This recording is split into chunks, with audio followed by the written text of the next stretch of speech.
It was called How Do You Do It? And I gave it to the Beatles, and they recorded it very dutifully. He was called the fifth Beatle, the man behind the glass who helped 4 young musicians change the world. George Martin spent more hours with the band than almost anyone, and knew their secrets, their arguments, and their hidden tensions. And for decades, he kept quiet about what he really saw. But before he died, George Martin finally spoke about Paul McCartney in a way he never had before. Some of it was admiration, some of it was frustration, and some of it has left fans stunned. George Martin and Paul McCartney's iconic partnership. George Martin sat behind the glass while the world's biggest band made history. He shaped their sound, arranged their orchestras, and turned their raw ideas into recordings that would never grow old. He spent more hours with them than almost anyone outside the group. He knew their habits, their arguments, their strengths, and their weaknesses. He knew John's wit and Ringo's steadiness and George's determination. And he knew Paul McCartney better than most.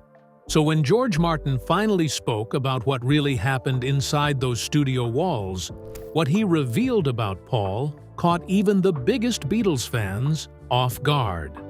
The story of George Martin and Paul McCartney began on a summer day in 1962, June 6th to be exact, at Abbey Road Studios in London. The Beatles had already been turned down by Decca Records, told that guitar groups were on their way out. But their manager, Brian Epstein, refused to give up. He convinced EMI's Parlophone label to give them an audition, and the man in charge of that audition was George Martin. Martin was not immediately impressed by what he heard. The band's technical skills were rough. Their equipment was mediocre. They made mistakes. But something else caught his attention. Their personalities, their humor, the way they talked to each other, and the way they carried themselves. He later said that he signed them not because they were great musicians yet, but because he liked them. He liked their energy and their charm. He also noticed something specific about the young man singing bass, the one with the baby face and the confident eyes. Paul McCartney had something, a melodic instinct, a way of harmonizing with John that felt natural and tight. Martin signed them on the spot. That decision changed everything. Over the next 8 years, George Martin would guide the Beatles from simple rock and roll to sonic landscapes no one had ever imagined. He arranged the strings on Yesterday. He scored the octet for Eleanor Rigby. He helped Paul turn a simple piano ballad called Hey Jude into a 7-minute anthem with a coda that seemed to go on forever. He was not just a producer. He was a translator, taking the sounds in their heads and finding ways to make them real. Paul's role in the band was central from the beginning. Alongside John Lennon, he wrote the majority of their biggest hits. He played bass, piano, guitar, and even drums on occasion. He was the one who showed up with Yesterday in his head, convinced it must have been a dream because he could not believe he had written it himself.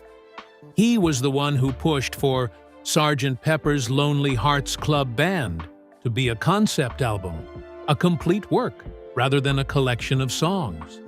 He was a relentless perfectionist, always demanding one more take, one more layer, one more experiment. George Martin understood Paul's drive because he shared it. They formed a partnership that evolved over time. In the early years, Martin acted as a mentor, helping the band translate their live energy into recordings. But by 1967, something had shifted. Paul had absorbed everything Martin taught him and was now pushing back, suggesting ideas that seemed impossible, demanding arrangements that had never been attempted. Martin later admitted that Paul became more experimental than John in those later years. He was the one driving the band forward, the one with the vision. Through all of it, George Martin watched. He watched Paul push. He watched Paul create. He watched Paul sometimes clash with the others. And he formed private opinions about what was really happening inside the band. For years, he kept those opinions to himself. He was a gentleman, a professional, someone who believed that what happened in the studio stayed in the studio. But eventually, he started talking. And when he did, he revealed things about Paul McCartney that complicated the story fans thought they knew. The perfect partnership, it turned out, had cracks, and George Martin saw them all. The cracks Martin saw in the Beatles. For years, the world saw the Beatles as four inseparable friends who happened to make history together. They laughed together on television. They posed together for album covers. They seemed untouchable, united by something bigger than music. But George Martin watched from the control room as the unity slowly crumbled. He saw the early signs of trouble long before the public knew anything was wrong. And when the end finally came, he understood better than most why it happened. The first cracks appeared in the mid-1960s, when the band was still at the height of its success. Creative control became an issue as Paul McCartney grew more confident in the studio. He had always been driven, but now he started directing sessions, telling the others what he wanted, pushing for takes that met his standards. This did not always sit well with George Harrison, who felt his own songs were treated as afterthoughts compared to the Lennon-McCartney compositions. Harrison wrote constantly, but only one or two of his songs made it onto each album. He watched Paul and John dominate while he waited his turn, and the waiting wore on him. John Lennon, meanwhile, was changing in ways that affected everything. In 1966, he met Yoko Ono, an avant-garde artist who quickly became his constant companion. By 1968, she was attending recording sessions, sitting next to John while the band worked. The others found it awkward. The studio had always been their space, a private world where they could be themselves. Now there was an outsider present, someone who did not understand the unwritten rules they had developed over years of making music together. Tensions rose, and resentment built. Then came the death of Brian Epstein in 1967. Epstein had managed the Beatles from their earliest days in Liverpool. He booked their shows, negotiated their contracts, and held the business side together so they could focus on music. When he died from an accidental overdose at 32, the band lost more than a manager. They lost the person who kept them organized, who mediated between them, who handled the pressures they did not want to handle themselves. Suddenly, they were on their own, and they were not prepared. Business conflicts erupted almost immediately. The band created Apple Corps, a multimedia company meant to give them creative and financial freedom. Instead, it became a disaster. Money drained out faster than it came in. Friends and strangers alike took advantage of their generosity. The company needed professional management, and the band split over who should provide it. John, George, and Ringo wanted Alan Klein, an American businessman known for his aggressive tactics. Paul wanted Lee Eastman, his future father-in-law, whom he trusted more. The argument over management became personal. It became bitter, and it never really healed. The Let It Be sessions in early 1969 captured all of this on film. The documentary showed what had previously been hidden. Paul trying to direct a band that no longer wanted to be directed. George walking out, telling the others he was leaving, only to return days later and find tensions unchanged. John, sitting silently, Yoko by his side, emotionally checked out of a group that had defined his life for nearly a decade. The footage was painful to watch. It showed four people who had once been brothers now barely able to occupy the same room. Despite the chaos, they managed one more masterpiece. Abbey Road, recorded later in 1969, was a return to form, a polished album that reminded everyone why they had become legends. but the Polish was deceptive. George Martin later said he had to act as a mediator throughout the sessions, smoothing over arguments and keeping them focused long enough to finish. The album worked, but the band did not. They completed it, walked out of the studio, and never recorded together again. Paul announced he was leaving the Beatles in April 1970, just before releasing his first solo album. He made the announcement part of the press materials, framing it as a personal statement. The others were angry that he had gone public without telling them first. But privately, John had already told the band he was leaving months earlier. The difference was that John kept it quiet, while Paul made it official. Both wanted out. Both had simply handled it differently. George Harrison felt relief more than sadness. He had spent years fighting for space in a band dominated by Lennon and McCartney. Now he could finally make the music he wanted without compromise. Ringo Starr, the peacemaker, accepted the split with his usual steadiness. They had run their course, and it was time. George Martin accepted it too. He later said the breakup was easy to explain. They had been together for nearly a decade, working at a pace that would have exhausted anyone. They had grown up in public, gone from teenagers to men, from playing small clubs to commanding the largest stages on earth. They had families now, different priorities and different directions. They simply wanted normal lives, or as normal as lives like theirs could ever be. But acceptance did not mean he had no regrets. Martin admitted he wished they had continued longer, that he missed the creative energy they generated together. He also expressed regret about something else. For years, he had focused on Lennon and McCartney, treating their songs as the center of the Beatles' universe. Only later did he realize he had underestimated George Harrison's contributions. He apologized for it, acknowledging that Harrison's songs deserved more attention than they received at the time. The Beatles ended with a slow unraveling.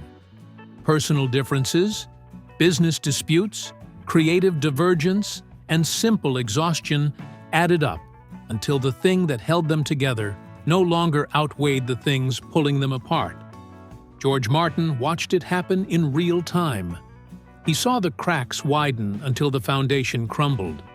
And when it was over, he understood that some partnerships, even the most legendary ones, have natural expiration dates. But his partnership with Paul McCartney did not end when the Beatles broke up. In many ways, it continued, evolving into something different, something that would test both of them in new ways. And eventually, George Martin would have something to say about that too. Their relationship after the Beatles. When the Beatles ended, many assumed the relationships ended with them. Band breakups are rarely clean, and the legal battles, the bitter interviews, and the years of silence between former partners suggested something permanent had shattered. But George Martin and Paul McCartney were different. Their partnership did not die when the band dissolved, it transformed. The producer who had guided a young musician through the chaos of Beatlemania became something else, a trusted friend, a collaborator by choice rather than obligation, someone Paul kept coming back to for decades. The personal connection between them ran deep. Martin often spoke of Paul as one of the greatest melodic talents he had ever encountered, a natural musician whose instincts for harmony and structure bordered on genius. Paul, in turn, trusted Martin in a way he trusted few others. The studio tensions of the late Beatles years, the arguments over takes and arrangements, faded once the pressure of holding a band together disappeared. Without John, George, and Ringo in the room, without the complicated dynamics that had made every session a negotiation, Paul and Martin could simply focus on making music. Their first major post-Beatles collaboration came in 1973. Paul was asked to write the theme song for the James Bond film Live and Let Die. He wrote the song, but he needed someone to bring it to life. to arrange the dramatic orchestral sections that would make it feel like a Bond theme. He called George Martin, and Martin took Paul's basic track and built something larger around it, strings swelling, horns blaring, dynamics shifting from quiet verses to explosive choruses. The song became one of Paul's biggest solo hits and remains a staple of his live performances to this day. It also set the pattern for their future work together. Paul would bring the ideas. Martin would help him realize them. Nearly a decade passed before they collaborated again. In 1980, John Lennon was murdered in New York. Paul withdrew from public life for months, struggling with grief and fear. When he finally returned to the studio in 1981, he wanted someone familiar, someone who understood him, someone who could help him make sense of the moment through music. He called George Martin. The album they made together, Tug of War, was released in 1982 and became one of the most critically acclaimed records of Paul's solo career. It featured collaborations with Stevie Wonder and Carl Perkins, but at its heart was something more personal. Songs about loss, about memory, and about carrying on. Martin's production gave the album a warmth and clarity that matched the emotional weight of the material. They followed it quickly with Pipes of Peace in 1983, another Martin-produced record that included the massive hit Say, Say, Say, a duet with Michael Jackson. The song dominated radio that year and introduced Paul to a new generation of listeners. Martin's touch was evident throughout, with clean arrangements, balanced mixes, and the kind of professional finish that made pop songs feel timeless. Another long gap followed. Paul continued making music, experimenting with different producers, and exploring different styles. But in 1997, he returned to Martin for an album called Flaming Pie.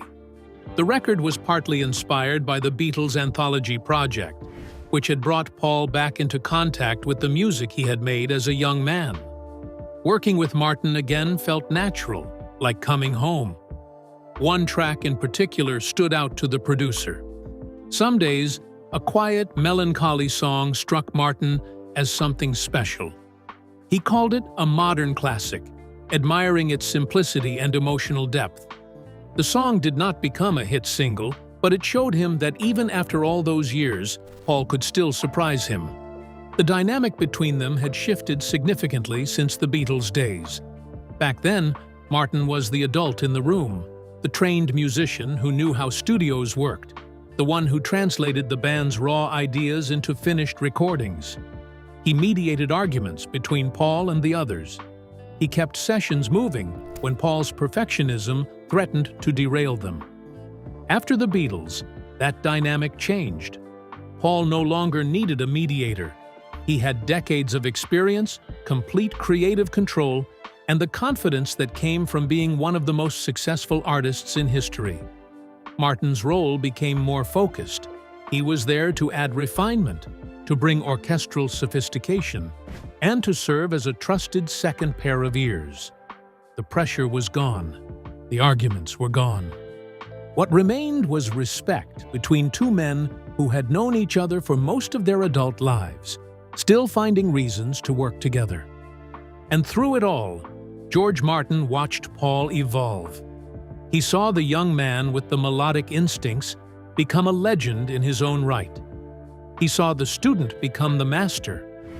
But Martin also had things to say about Paul that went beyond music. Observations about his personality, his drive, and his place in the Beatles' story. Observations that would eventually surface in interviews and memoirs, giving fans a clearer picture of what really happened inside those studio walls. Paul McCartney on George Martin's personality. Paul McCartney has spent more than 50 years answering questions about the Beatles. He has been asked about John, about the breakup, and about the meaning behind songs he wrote as a teenager. But when the subject turns to George Martin, something shifts in his answers. His voice softens. His memories become more personal. He speaks not just about a producer, but about a man who shaped him, who guided him, and who became something close to family. From the very beginning, Paul saw George Martin as a kind of schoolteacher figure. The comparison made sense. Martin was classically trained, well-spoken, dressed in suits, and carried himself with the authority of someone who knew exactly what he was doing. The Beatles, by contrast, were four scruffy kids from Liverpool who smoked in the studio and made jokes during takes. Martin did not try to change their personalities. He simply channeled their energy, keeping them focused without crushing the spontaneity that made them special. Paul later said that Martin's greatest gift was his ability to balance their youthful chaos with discipline, to let them run wild while making sure something usable came out the other end. The contrast between Martin's demeanor and the band's behavior amused Paul. He admired how Martin could be completely straight-laced, how he spoke with precision and never lost his composure, even when the Beatles were at their most unruly. Paul called him a true gentleman, and the compliment carried weight. In an industry filled with egos and excess, George Martin remained steady and reliable, someone you could count on to tell the truth without cruelty. Paul also made clear, again and again, that if anyone deserved the title of the fifth Beatle, it was George. Ringo once joked that the title should go to whoever made the tea, but Paul was serious about it. He understood that Martin's contributions went far beyond pushing faders and adjusting microphones. Martin arranged strings, played instruments, suggested structural changes, and translated the sounds in their heads into actual recordings. Without him, Yesterday would have remained a simple acoustic song instead of the string-laden classic the world came to love. Without him, Eleanor Rigby might never have found its lonely orchestral voice. Martin left what Paul called an indelible mark on his soul and on the history of British music. That mark never faded. Through all the years of working together, Paul watched Martin age, adapt, and eventually slow down. In his later decades, Martin struggled with hearing loss, an ironic challenge for a man who had spent his life shaping sound. The condition limited his ability to produce new music, and by the 1990s, he had largely retired from active studio work. He remained a presence, a respected elder statesman whom younger musicians sought out for advice and blessing, but his hands-on days were behind him. On March 8, 2016, George Martin died at the age of 90. The news traveled fast, and the music world stopped to mourn. Tributes poured in from every corner of the industry, from artists who had worked with him and artists who had only dreamed of it. Ringo Starr posted a simple message, thanking Martin for his love and kindness. But it was Paul's response that carried the most weight. He released a statement that captured everything Martin had meant to him. He called Martin a second father.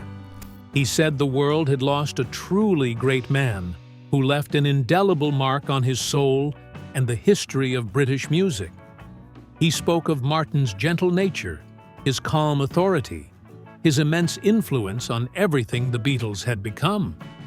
And he expressed gratitude for having shared so many years with someone who guided him, challenged him, and remained his friend until the end. The phrase "second father" resonated deeply.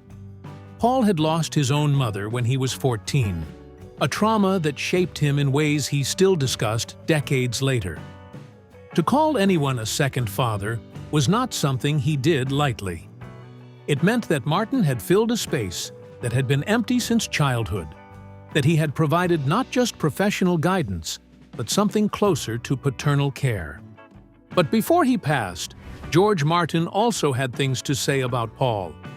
Over the years, in interviews and memoirs, he offered his own observations about the young man he had first met in 1962. Some of what he said confirmed what fans already believed. Some of it added depth to the public image. And some of it, when it finally surfaced, revealed tensions and frustrations that had remained hidden for decades. George Martin's thoughts on Paul McCartney. George Martin spent a lifetime working with the most talented musicians of his era. He produced records for artists across genres, from classical to comedy to rock and roll. He knew genius when he heard it. And when he spoke about Paul McCartney, he did not hesitate to place him at the very top. Martin often said that Paul was the most naturally gifted musician he ever worked with, a man who could write tunes as easily as breathing. The admiration ran deep.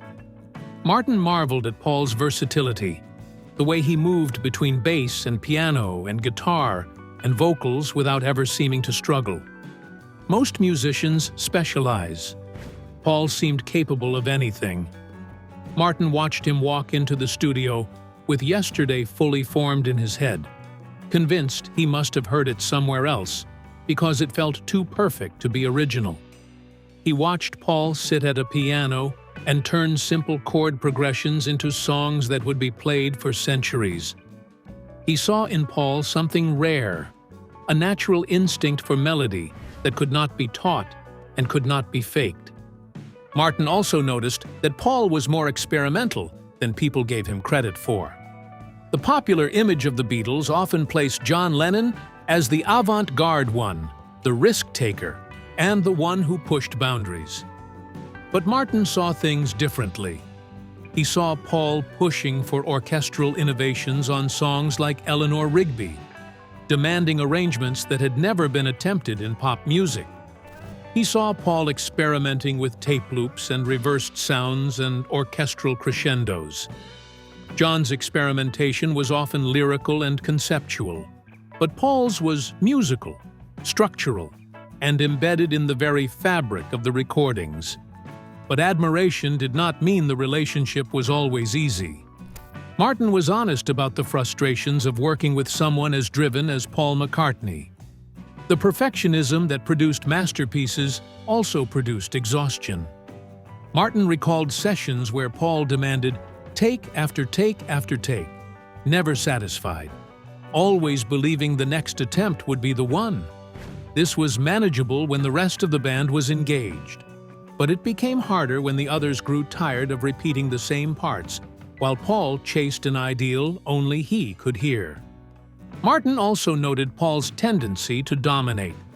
As the Beatles evolved, Paul took more control in the studio, directing sessions and making suggestions about other people's songs, pushing the band toward his vision.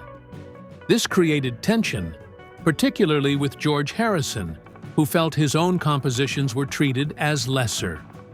Martin later admitted he should have done more to balance things, to give Harrison space to develop his voice. He regretted that Paul's dominance contributed to the tensions that eventually tore the band apart. In his memoir, All You Need Is Ears, Martin wrote about Paul's restless energy as both a blessing and a curse. The restlessness drove innovation. It pushed the band to try things no one else was trying. But it also meant Paul was never satisfied, never still, always reaching for something just beyond reach. Martin sometimes had to rein him in to remind him that studios had limits, that budgets existed, and that other people needed to contribute too. He described Paul as difficult to handle at times, not because of bad intentions, but because his vision was so strong and his insistence on control so absolute. Yet even when describing the frustrations, Martin balanced them with understanding. He knew that Paul's drive was essential to what the Beatles became. The same qualities that made Paul exhausting in the studio also made him extraordinary. As the years passed and Martin looked back on his long career, his criticisms softened. He focused more on the brilliance than the battles. He pointed to Paul's solo work as confirmation of everything he had always believed, that Paul possessed an extraordinary gift for melody and arrangement that placed him among the greats. He described Paul as a man of immense charm, even while acknowledging that charm could sometimes mask the intensity underneath. In one of his later reflections, Martin captured the complexity of their relationship in a single sentence. He said Paul's ambition was sometimes infuriating in the studio, but that ambition was exactly what made the Beatles' sound so groundbreaking. The frustration and the genius were intertwined. You could not have one without the other. Martin never pretended the partnership was perfect. He admitted that Paul could be difficult, that his drive sometimes overwhelmed others, and that the studio dynamics were not always healthy. But he also made clear that the results spoke for themselves. The songs they made together, both with the Beatles and after, would outlast everyone involved. The arguments would fade, the tensions would be forgotten, but the music would remain. Paul's and Martin's partnership lasted more than 50 years, and the admiration and frustration that came with it painted a portrait of a relationship that was never simple but always real. Do you think Paul's behavior contributed to the end of the Beatles? Drop your answers in the comments below. Don't forget to like the video and subscribe to the channel. Thank you for watching, and if you enjoy this video, please click on the next one on your screen.